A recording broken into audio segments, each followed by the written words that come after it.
Hey guys, you're watching BTech. I'm Basil, and after an excellent response yesterday to the Xperia XZ1 Compact unboxing video being shot on an XZ1, this video is being shot on one as well. So the reason is this camera is the same as the one on the XZ1, so it should be really representative what you're seeing now as to what this thing here can capture.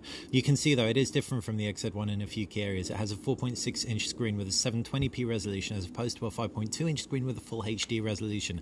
Less pixels per inch, but actually a really decent screen. Plenty bright, you can see it really clearly, and I'm outdoors. It's got a glass front. It has a body that's a combination glass plastic, and it feels like metal. It isn't metal though.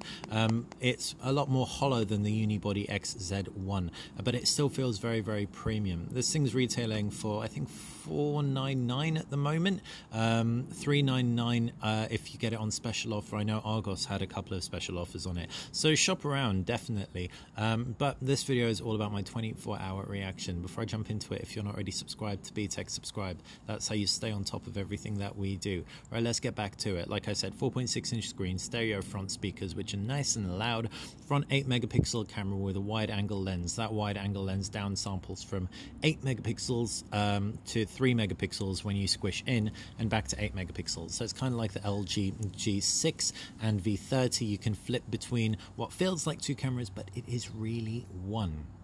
Left hand side, you just got ports or slots. You've got a SIM card slot and a SD card slot. Right hand side, it is a very responsive fingerprint scanner, volume rocker and power button. Volume rocker and power button aren't too easy to identify and press. They're a little bit spongy, but still it's good enough. I haven't found myself grumping about it in day-to-day use. It's only when I really try and critique it.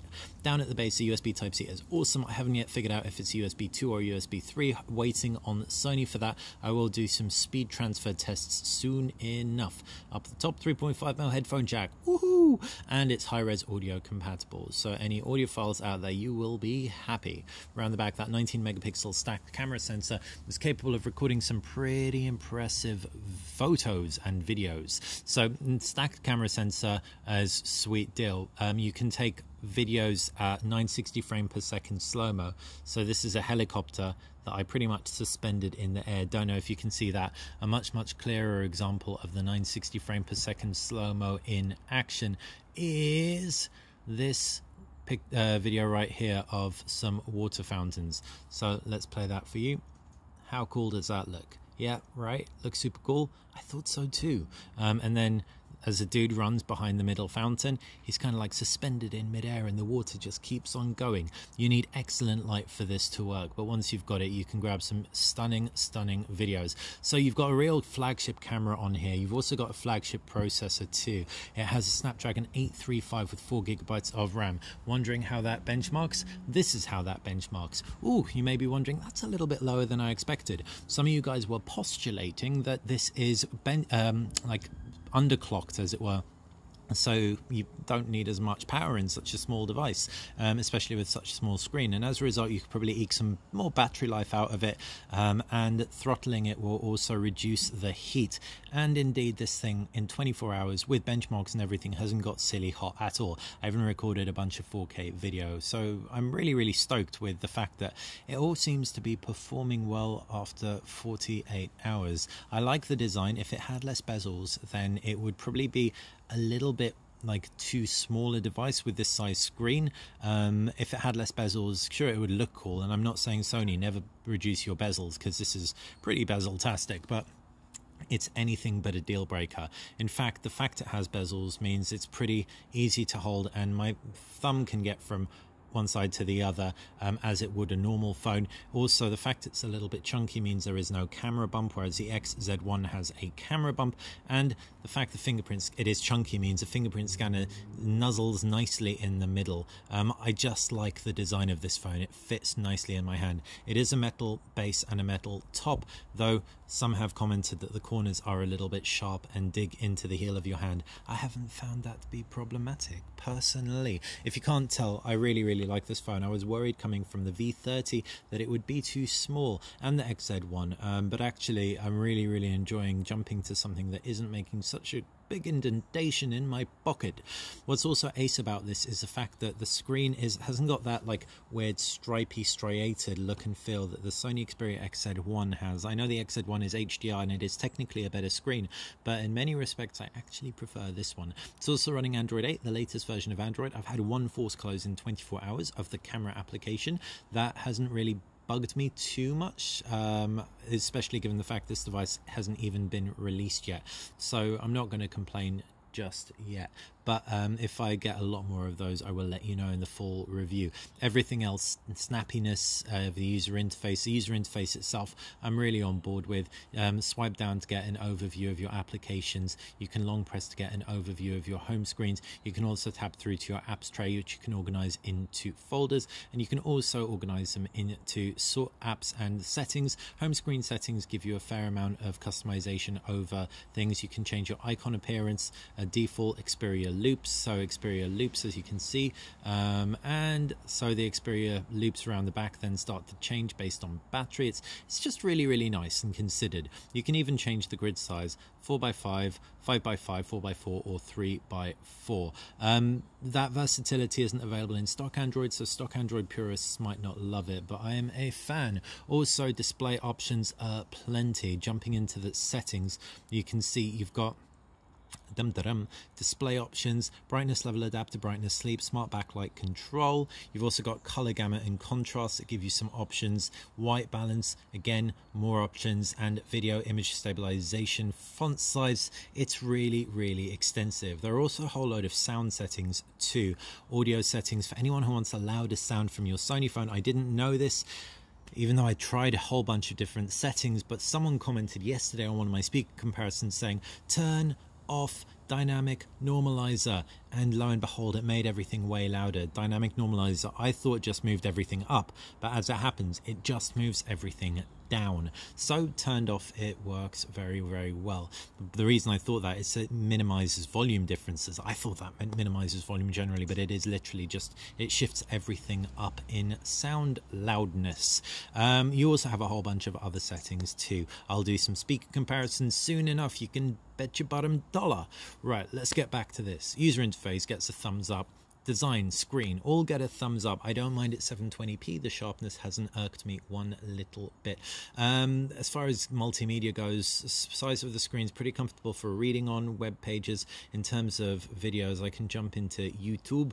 I'll give you an example as to how it all looks. Got some camera samples that I've uploaded that I will be playing for you. So for example, this is a sample that I shot yesterday that I'll set live soon enough, and you can see, even though it has got a fair bit of bezel, it's a nice frame. It's a pretty bezel and it's a beautiful color. This is available in blue, coral, black and white, and also the stereo speakers banging. Oh, it's connected to Bluetooth, so let me switch off the Bluetooths and play that. If you're not already subscribed to the channel, subscribe. That's how you stay on top of everything that we do. Yeah. Right, what are we gonna... You heard me. If you're not already subscribed to the channel, subscribe. That's how you stay on top. Right, let's get back to this phone. Really good camera from at the back in terms of video, especially with regards to stabilization. In low light, maybe not as good as I would have wanted it to have been. That's in photos and videos on first impression. Watch this space. Check out XZ Premium low light reviews to see how this is going to fare, because they seem like they suffer from the same things. That's where optical image stabilization really comes into its own. Low light photography, but the electrical image stabilization in video is excellent here. The front camera, again, I've shown you the wide angle, narrow angle. If you want the sharpest front camera around, this won't be it, but if you want a relatively versatile one that's nice and soft when you do the narrow angle, then this will be more flattering than pin sharp autofocus laden image stabilized sensor lens combinations. So power under the hood is excellent for gaming. Power under the hood in terms of Antutu benchmarks are decent, not mind-blowing, but absolutely more than anything you'll need from your smartphone. Geekbench fares similarly. Jump into that and you can see it is a history 16 September Bam, 6,359. For anyone who wants to know how that stacks up to the competition, multi-core, your device, it is better than the Note 7, God rest its soul, and a whole load of other devices. All I can say about this phone is it is clearly one of the best phones around right now, in my opinion, save for one fact. All I need to do is, oh, and check the animations out, because it runs Android 8. Pooh, these just pop up really, really beautifully. So that kind of reminds me of like Mario or something like that, the neat animations. Jump into storage. That's not good, is it, guys? I've got a 200 gig SD card in here. I've still managed to fill up 27.38 gigabytes of storage. My WhatsApp backup's 7.5 gigabytes. My games were much more. Final Fantasy's like 1 point something gigabytes. I had Dragon Quest. I basically just filled this up in no time. That's why a phone like this, in spite of the fact I love it, wouldn't be my daily phone, because me personally as a power user, I would fill it up, all my applications and stuff. And get an SD card if you do want this. If you're not a crazy power gamer or don't generally fill up 32 gig storage phones, then you should be fine with this. Sony unfortunately hasn't made it adoptable storage. Sure, that would slow things down, but it would give you a few options at the very least. So yeah, that's a real bummer for me. The battery, 2700 milliamps, seems absolutely fine. First 24 hours you can never really judge a device because it's installing and backing up all your photos, videos, etc., or your onto here like WhatsApp backups, etc. But generally speaking, I love this phone. I just wish it was available potentially even in a pro version with 64 128 gigabytes. That's what someone in the live chat suggested, and I'm inclined to agree. In fact, why not have just released a 64 gig version, Sony? I have a feeling that's pretty much how my review's gonna go. I'm gonna have loved it, but by a week, 2 weeks in, it will be full to the brim and I won't be able to use it anymore, which is going to be super unfortunate. At which point anyway I will need to send it back to Sony, and that will be that. But hopefully in the meantime you've got loads of questions, because that totally fuels what videos I make on this channel. And of course I'll be doing speaker comparisons with dynamic normalizers switched off, with this in the XZ1, with the XZ1 this in the iPhone, with everything. So yeah, I'll do my best to get as many vids out on this before I do have to send it back. But if there are any that you want to see, let me know in the comments section, and yeah, subscribe if you like this channel. Thanks for watching, guys. Have an excellent day. Bye.